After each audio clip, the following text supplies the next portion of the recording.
പനക്കലെ ശിവരാമന്റെ മകളാണ് നന്ദന.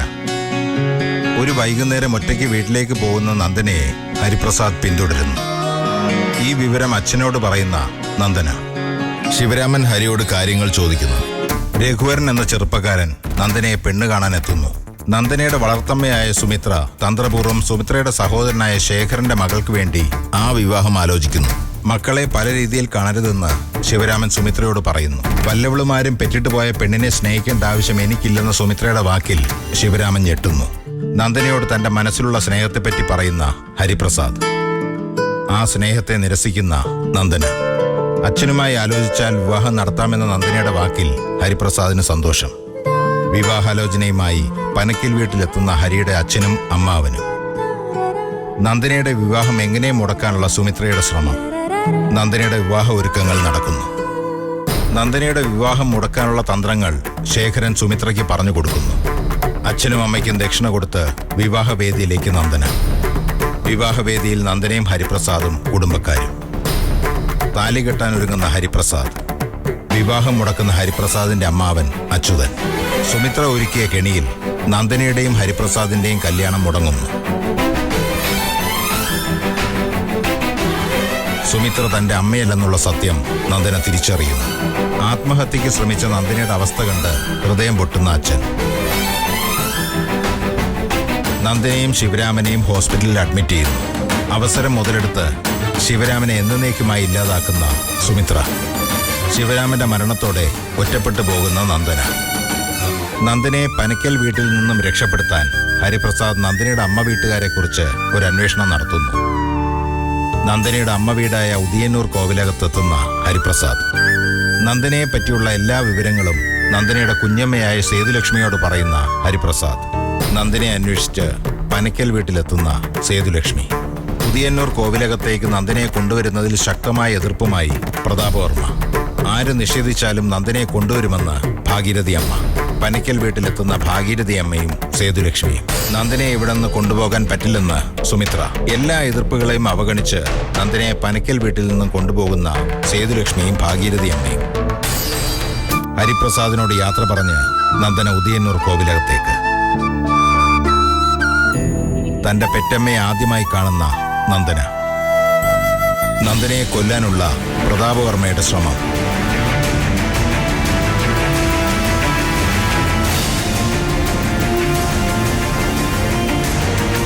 നന്ദനയെ കാണാൻ ഹോസ്പിറ്റലിലെത്തുന്ന വിദ്യാഭാരതി.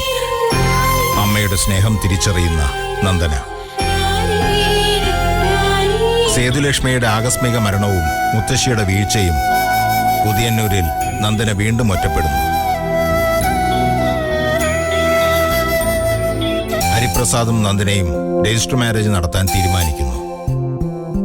ആ ശ്രമത്തെ പ്രതാപവർമ്മയും കൂട്ടരും തടയുന്നു. മുത്തശ്ശിയുടെയും സേതുലക്ഷ്മിയുടെയും സ്വത്തുക്കൾ നന്ദനയുടെ പേരിൽ എഴുതിവെച്ച കാര്യമറിഞ്ഞ് കോവിലകത്തുള്ളവർ ഞെട്ടുന്നു. സ്വത്ത് കൈക്കലാക്കാൻ ഉദയനെ കൊണ്ട് നന്ദനയെ കല്യാണം കഴിപ്പിക്കാൻ ഗൂഢാലോചന നടത്തുന്ന പ്രതാപവർമ്മ. നന്ദനയുടെ എതിർപ്പിനെ അവഗണിച്ച് ഉദയനും നന്ദനയും വിവാഹിതരാകുന്നു.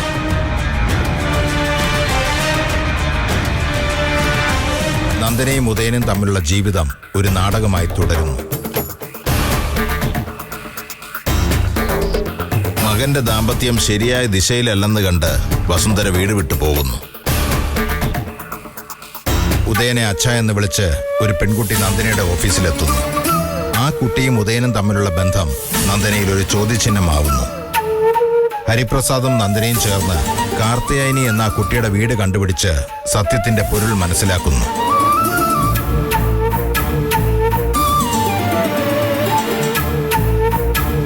ഇത്രയും നാളും താൻ സംശയിച്ച ഉദയന്റെ ഹൃദയവിശാലത മനസ്സിലാക്കുന്ന നന്ദന.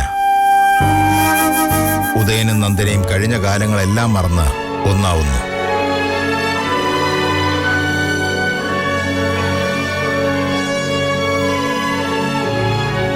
ഉദയന്റെയും നന്ദനയുടെയും അപേക്ഷ പ്രകാരം ഹരിപ്രസാദ് വിവാഹത്തിന് സമ്മതം മൂളുന്നു. ഹരിപ്രസാദും വീട്ടുകാരും ഒരു പെണ്ണുകാണൽ ചടങ്ങിന് പുറപ്പെടുന്നു. വഴിയിൽ അവർ പോകുന്ന വാഹനം ബ്രേക്ക് ഡൗൺ ആവുന്നു. വിശ്രമിക്കാനായി തൊട്ടടുത്ത് രവികുമാറിന്റെ വീട്ടിലെത്തുന്ന ഹരിയും വീട്ടുകാരും. രവികുമാറിന്റെ മകൾ സുപ്രിയയ്ക്ക് പെണ്ണുകാണൽ ചടങ്ങിന്റെ ദിവസമായിരുന്നു അന്ന്.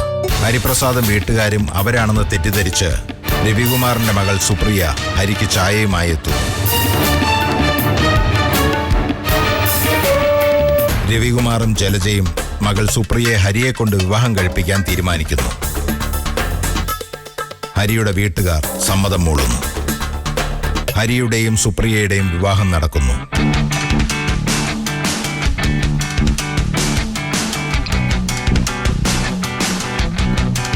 ആഡംബര ജീവിതം നയിച്ച സുപ്രിയയ്ക്ക് ഹരിയുടെ വീടും പഴഞ്ചൻ രീതിക്കാരായ ഹരിയുടെ അച്ഛനെയും അമ്മയെയും ഒന്നും ഉൾക്കൊള്ളാനാവുന്നില്ല.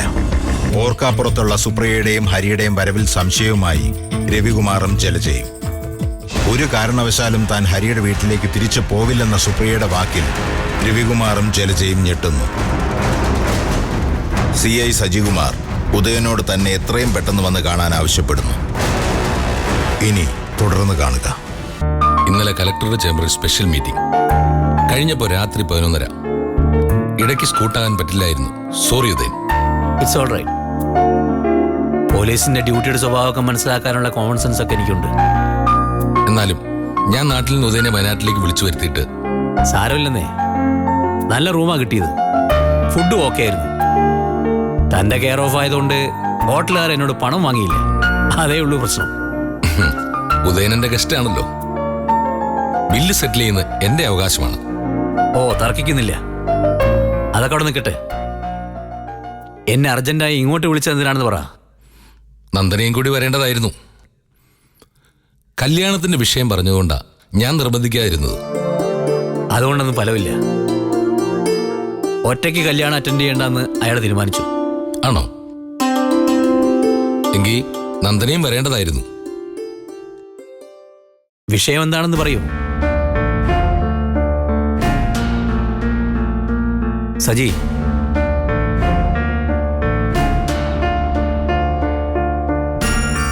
ഉദയന്റെ അമ്മ വീട്ടിൽ നിന്ന് പോയിട്ട് എത്ര നാളായി കാണും? കഴിഞ്ഞ ജൂലൈ മാസത്തിലാണ്. കൃത്യമായി പറഞ്ഞ ജൂലൈ 18-ാം തീയതി. പിന്നെ അമ്മയെ കണ്ടിട്ടില്ലേ? ഇല്ല. പ്രതാപേട്ടന്റെ വീട്ടിലുണ്ടെന്നറിഞ്ഞ് ചെല്ലാൻ ശ്രമിക്കുമ്പോഴേക്കും അമ്മ അവിടുന്ന് പോയിരുന്നു. പ്രതാപവർമ്മയുടെ ഫാദർ അമ്മയുടെ സഹോദരനാണല്ലേ? അതെ, ബാലരാമവർമ്മ. അമ്മയ്ക്ക് മറ്റൊരു സഹോദരൻ കൂടിയുള്ള കാര്യം ഞാൻ സജിയോട് മുമ്പ് പറഞ്ഞിരുന്നു. ഓർക്കുന്നു. Retired SP Raja Raja Varma. യെസ്, ഏറ്റവും മൂത്ത അമ്മാവനാ. പണ്ടെന്റെ അച്ഛനുമായി എന്തോ സൗന്ദര്യപ്പണക്കുണ്ടായതിന്റെ അകൽച്ച ഇന്നും മാറിയിട്ടില്ല. തമ്മിൽ ഒരു കോണ്ടാക്ട്സും ഇല്ല. എവിടെയാണ് അദ്ദേഹം താമസിക്കുന്നത്? മാർത്താണ്ഡത്ത്. തിരുവനന്തപുരത്ത് നിന്ന് പിന്നെയും പോണം. അറിയാം. പോയതിനു ശേഷം അമ്മ 2 തവണ ഫോൺ ചെയ്തിരുന്നു അല്ലേ? അതെ, പക്ഷേ എവിടെ നിന്നാ വിളിച്ചതെന്നറിയില്ല. ചോദിച്ചിട്ട് അമ്മയോട്ട് പറയാൻ കൂട്ടാക്കിയതുമില്ല. എന്താ സജി പ്രശ്നം? അമ്മയെക്കുറിച്ച് എന്തെങ്കിലും വിവരം? എന്താണെങ്കിലും പറ. ഉദയൻ, കാര്യങ്ങൾ മനസ്സിലാക്കാനും തിരിച്ചറിയാനുള്ള പക്വത എനിക്കുണ്ട്. എങ്കിലും മനസ്സാന്നിധ്യത്തോടെ ഞാൻ പറയുന്ന കേൾക്കണം. അമ്മയെക്കുറിച്ചൊരു വാർത്തയും ഫോട്ടോയും പത്രത്തിൽ വന്നിരുന്നതായി ഒരിക്കലും ഉദയൻ സ്വപ്നം കണ്ടില്ലേ? വല്ലാത്ത ഷോക്കിംഗ് ആയൊരു അനുഭവമായിരുന്നു. ആ ഷോക്കിൽ നിന്ന് പക്ഷേ ഉദയൻ പുറത്തു വന്നു. കണ്ടതൊരു സ്വപ്നം മാത്രമായിരുന്നല്ലോ. സ്വപ്നമല്ല, സത്യമായാലും നമ്മൾ ആ റിയാലിറ്റിയോട് പൊരുത്തപ്പെട്ടല്ലേ പറ്റൂ. സജിക്ക് എന്നോട് എന്താ പറയാനുള്ളത്? എന്തിനാ എന്നോട് അടിയന്തരമായി വരാൻ പറഞ്ഞത്? പറയൂ. പുതിയ സ്ഥലത്തേക്ക് ട്രാൻസ്ഫർ ആയി വന്നാൽ അവിടുത്തെ ചുറ്റുപാടുകൾ പഠിക്കുക എന്നുള്ളതാണ് ഞങ്ങൾ പോലീസുകാർ ആദ്യം ചെയ്യാറുള്ളത്. സ്ഥിരം കുറ്റവാളികളെ അറിഞ്ഞു വെക്കണം. സമീപകാലത്ത് നടന്ന സംഭവങ്ങളുടെ ഡീറ്റെയിൽസ് അറിഞ്ഞു വെക്കണം. യൂഷ്വലായ ചില പ്രൊസീജിയേഴ്സ്. അങ്ങനെ നോക്കി ചെന്നപ്പോഴാണ് ഒരു ഫയൽ ശ്രദ്ധയിൽപ്പെട്ടത്. 2 ദിവസം മുമ്പാണ്. ഉദയ, ഞാൻ വീണ്ടും പറയുന്നു, പ്രസൻസ് ഓഫ് മൈൻഡ് കൈവിടരുത്.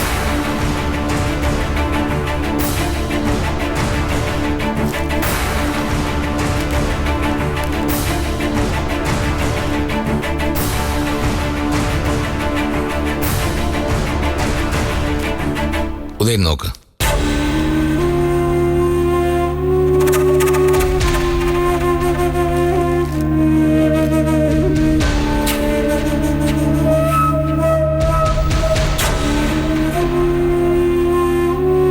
സജി, ഇത് അമ്മയുടെ ഡ്രസ്സാണല്ലോ. അതെ, അമ്മയുടെ ഡ്രസ്സാ.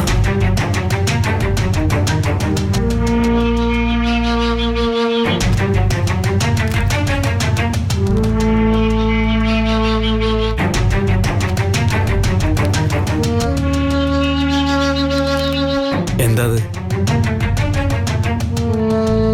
ഉദയൻ നോക്ക്.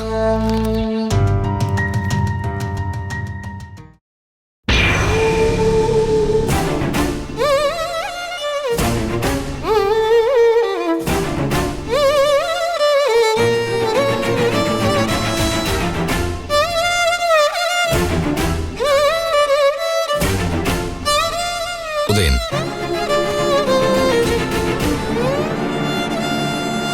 4 മാസം മുമ്പായിരുന്നു. തിരുനെല്ലി ക്ഷേത്രത്തിനടുത്താണ് ബോഡി കണ്ടത്. തെക്കോട്ടുള്ള എഡീഷനിൽ വാർത്ത വന്ന് കാണില്ല. 2 ദിവസം അടുപ്പിച്ച് പാലക്കാട്, തൃശൂർ ജില്ലകളിൽ ഹർത്താൽ ഉണ്ടായിരുന്ന സമയമാണ്. പത്രത്തില് എല്ലാ ന്യൂസും വന്നിട്ടുണ്ടാവില്ല. ബന്ധുക്കളാരും വരാത്തതുകൊണ്ട് പോലീസ് നടപടിക്രമം അനുസരിച്ച് പോസ്റ്റ്മോർട്ടത്തിന് ശേഷം ബോഡി മറവ് ചെയ്തു. ഹാർട്ട് അറ്റാക്ക് ആയിരുന്നു അമ്മയ്ക്ക്. പോസ്റ്റ്മോർട്ടം റിപ്പോർട്ട് കാണിക്കാം. ഒരു തീർത്ഥാടനത്തിലായിരുന്നു അമ്മയെന്ന് കരുതാം. അങ്ങനെ തിരുനെല്ലിയിൽ വന്നതാണ്.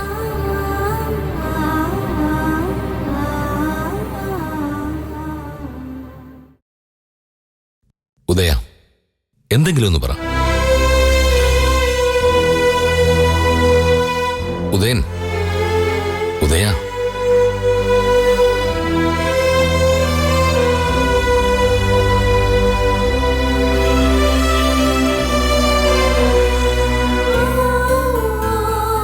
ഉദയ, ചില സന്ദർഭങ്ങളിൽ നമ്മൾ തീർത്ത് ഹെൽപ്ലെസ് ആണ്. പണമോ പദവിയോ ഒന്നും പ്രയോജനപ്പെടില്ല. സാഹചര്യങ്ങളെ ഉൾക്കൊള്ളാൻ ശ്രമിക്കുക, അല്ലാതെ എന്ത് ചെയ്യാൻ? തന്റെ മൗനം ശരിയാവില്ല. ഉദയൻ എന്തെങ്കിലും പറ.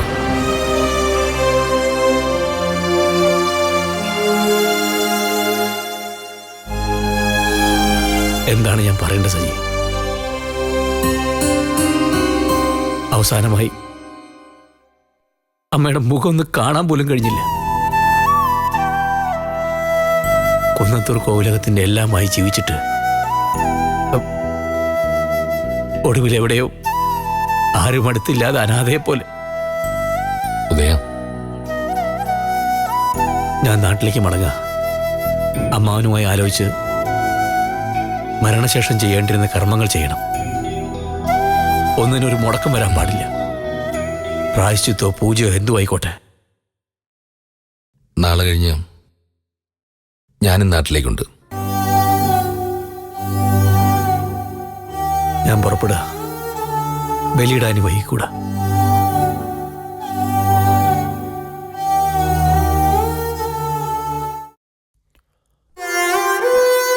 ഓം അപാനായ സ്വാഹ. ഓം അപാനായ സ്വാഹ. ഓം പ്രാണായ സ്വാഹ. ഓം പ്രാണായ സ്വാഹ. ഓം ഉദാനായ സ്വാഹ. ഓം ഉദാനായ സ്വാഹ. ഓം വ്യാനായ സ്വാഹ. ഓം വ്യാനായ സ്വാഹ. ഓം തമാനായ സ്വാഹ. ഓം തമാനായ സ്വാഹ. ഇനി പവിത്ര എടുത്ത് വിരലിൽ അണിയുക.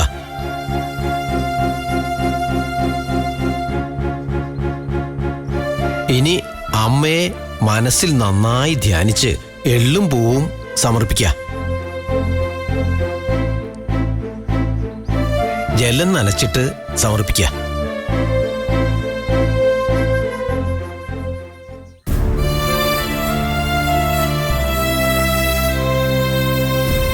അമ്മയെ മനസ്സിൽ നന്നായി ധ്യാനിച്ച് ദർഭയെടുത്ത് നന്നായി പ്രാർത്ഥിച്ച് പിണ്ടത്തിലേക്ക് വയ്ക്കുക.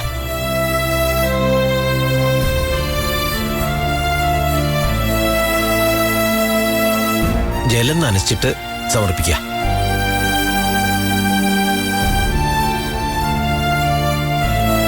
പവിത്രമൂരി പിണ്ടത്തിലേക്ക് വയ്ക്കുക. പിണ്ട നമസ്കാരം നടത്തി കൈതട്ടി ബലിക്കാക്കയെ വിളിച്ചോളൂ.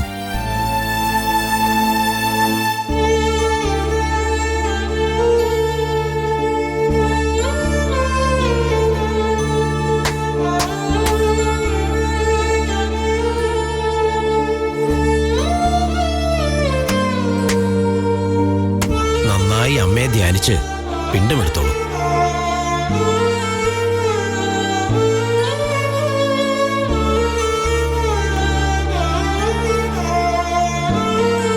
നേരെ ഇറങ്ങി തലയ്ക്ക് പുറകിലേക്കിട്ട ശേഷം വെള്ളത്തിൽ മുങ്ങിക്കോളൂ.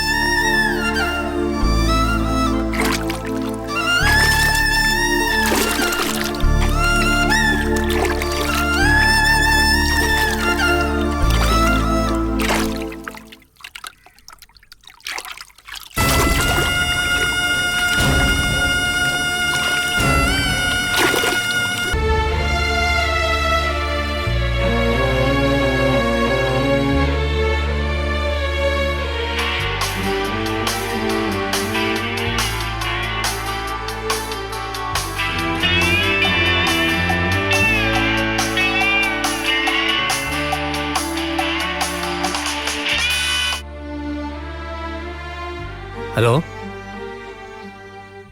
അതെ, ആരാ? ആ, വലിയമ്മ.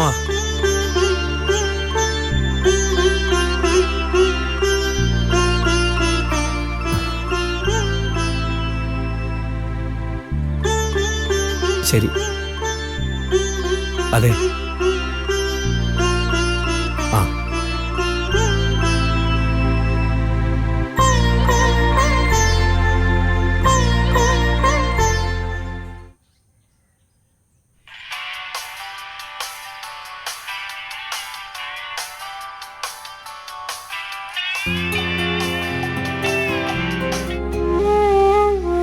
ആ സജി, ആ ബലിയിട്ടു.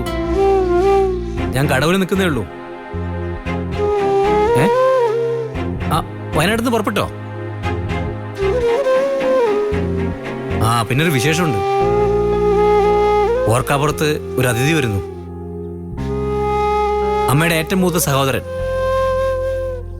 അതെ, SP അമ്മാവൻ തന്നെ. എന്നെപ്പോ വിളിച്ചിരുന്നു, വീട്ടിലേക്ക് വരുന്നുണ്ടെന്ന്. ഇളയമാവൻ വിളിച്ച് അമ്മയുടെ വിവരം അറിയിച്ചിരുന്നു അത്ര. ആ, അതെ അതെ. ശരി സജി, ഞാൻ പിന്നെ വിളിച്ചോളാം.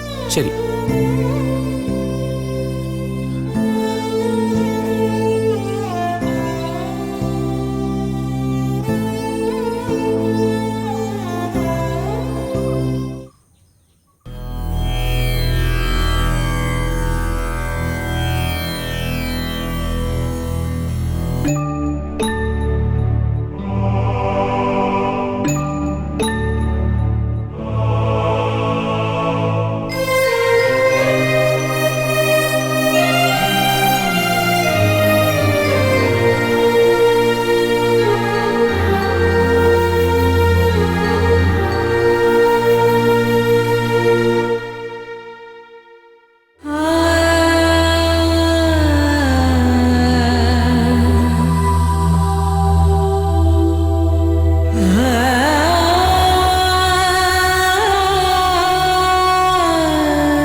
നീണ്ട ഒരു ഇടവേളയ്ക്ക് ശേഷം പെങ്ങളുടെ കോവിലകത്ത് വന്നത് ഇങ്ങനെയൊരു ചടങ്ങിന്.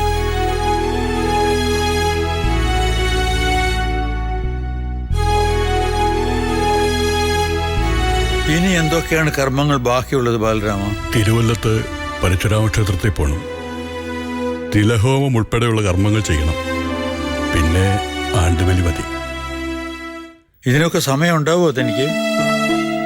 ചെയ്തോളാം. ബന്ധങ്ങൾക്ക് മൂല്യം കൽപ്പിച്ച ഒരു തലമുറയിലെ കണ്ണികളാണ് ഞാനും ബാലരാമനും ഒക്കെ. മൂല്യമാണ്, വിലയല്ല. അതെടുത്ത് പറയണം. 2 നൂറ്റാണ്ടുകളിലൂടെ ജീവിച്ചു. അന്നും പുഴകൾ ഒഴുകുന്നുണ്ടായിരുന്നു.